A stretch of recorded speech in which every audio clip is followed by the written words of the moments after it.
চোরদের আমি কিছুতেই ক্ষমা করব না। ওরা শুধু মন্ত্রী শুভঙ্কর নাগকেই দেখেছে, দেখেনি এই ভয়ঙ্কর নাগকে, যার 100 বলেই শ্মশান যাত্রা। আর ওদের আমি সেই শ্মশানেই পাঠাবো। তার আগে তুই ধ্বংস হয়ে যাবি রে শয়তান।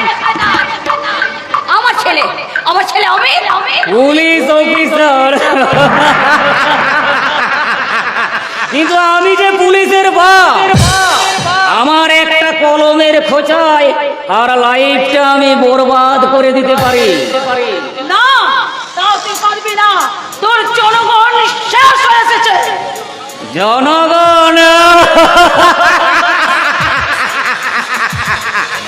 এদেশের অধিকাংশ জনগণ তো নেড়ি কুত্তার যা, তাই তারা 5 টাকা মদের বিনিময়ে ভুলে যায় অতীতের শত অত্যাচার আর অবিচারের কথা।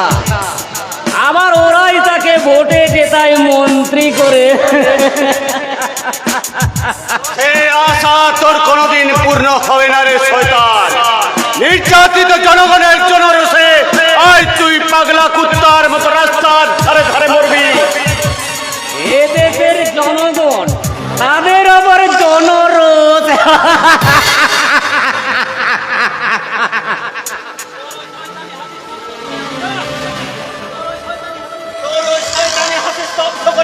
আমি তোকে বুঝিয়ে দেবো রে শয়তান, যে প্রতিটা বাঙালি আজ এক একটা অ্যাটম বোম। হ্যাঁ, ভালো কথা মনে করিয়ে দিয়েছি। ওদের দুজনের মাঝেও না ঠিক একটা বোমা রাখা আছে। এই বেশি চালাকির চেষ্টা করলে, এই রিমোট পিস্তলের গুলিতে চাপ দিলে ওকে একেবারে শেষ। সেটা যদি না চাপ তাহলে যন্ত্রগুলো ফেলে দে। না, অস্ত্র ফেলে আমি হার স্বীকার করব না। তাহলে তোর জিন্দগিটাই বরবাদ হয়ে যাবে।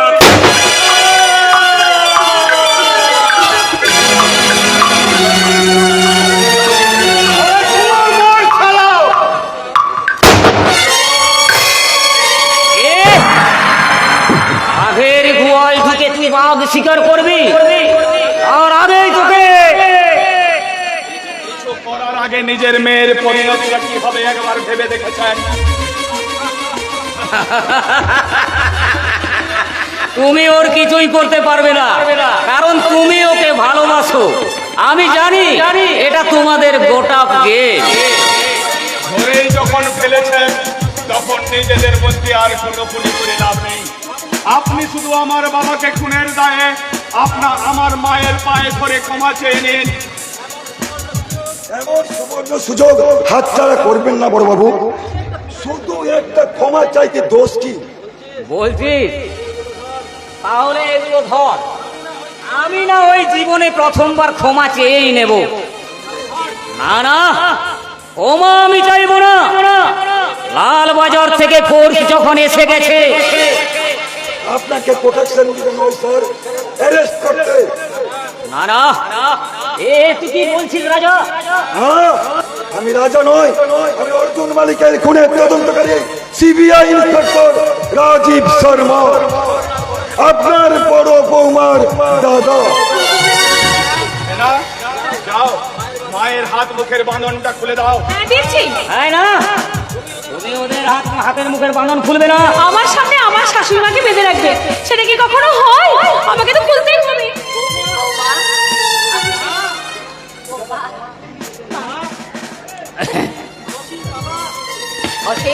বাবা আমার, বাবা আমার। মা গো,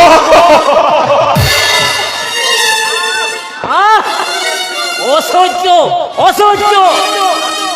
আপনি যে এইসব দৃশ্য সহ্য করতে পারবেন না তা আমি ভালো করেই জানি। সেই জন্যই আপনাকে আমি অন্যতে পাঠাবার ব্যবস্থা আমি করেছি। সুপ্রিয়ল বাবু,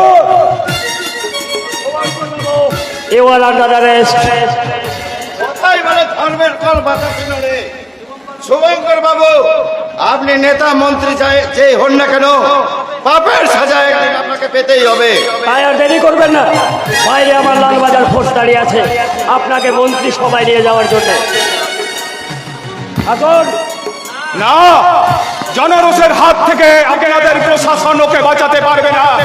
দেশের বুকে যে আগুন উনি জ্বেলেছেন, সেই আগুনেই ওনাকে পুড়িয়ে মারবো। আমি প্রস্তুত দাদা।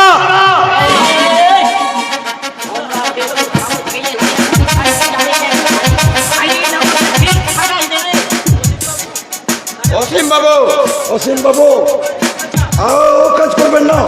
আপনার বাবার খুনের যে তথ্য আমি জড়ো করেছি, তাতে ওনার ফাঁসি অনিবার্য। অসীম বাবু, আমি কথা দিচ্ছি, আদালতের ন্যায্য বিচার আপনি পাবেন। আমি তোমায় অনুরোধ করছি, আইন তুমি নিজের হাতে নিও না। আমিও তোমাকে বলছি দাদা, তুমি ওর পর থেকে ফিরে এসো দাদা, তুমি ওর পর থেকে ফিরে এসো। এই কাজ তুমি করো না গো, এই কাজ তুমি করো না। আমার বাবাকে বাঁচানোর জন্য বলছি না, আমি তোমাকে বাঁচানোর জন্য বলছি, এই কাজ তুমি করো না।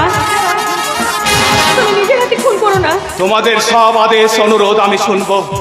বাবার মৃত্যু, মায়ের অসম্মান, আর ভাইয়ের উপর অত্যাচার, আর আমার 14 বছর জেলে ছেলে ফেলা, কান্না, ঘাম আর রক্তের তর্পণ করা। না, ও কাজ করিস না। তুই কারোর আদেশ মানবি না তো? তাহলে দে, এটা আমাকে দে, এটা আমাকে দে। শোন, তোমরা সবাই শোনো, এই শয়তানটা আমার স্বামীকে খুন, এই শয়তানটা আমার স্বামীকে খুন করেছে, আর তার রক্ত আমাকে খাইয়েছে। আর তারপর আমাকে যে জ্বালা যন্ত্রণা দিয়েছে, তারই প্রতিশোধ নিতে এই শয়তানটাকে খুন করে, এই শয়তানটার সাজা মারতে আমি করবো আমার স্বামীর।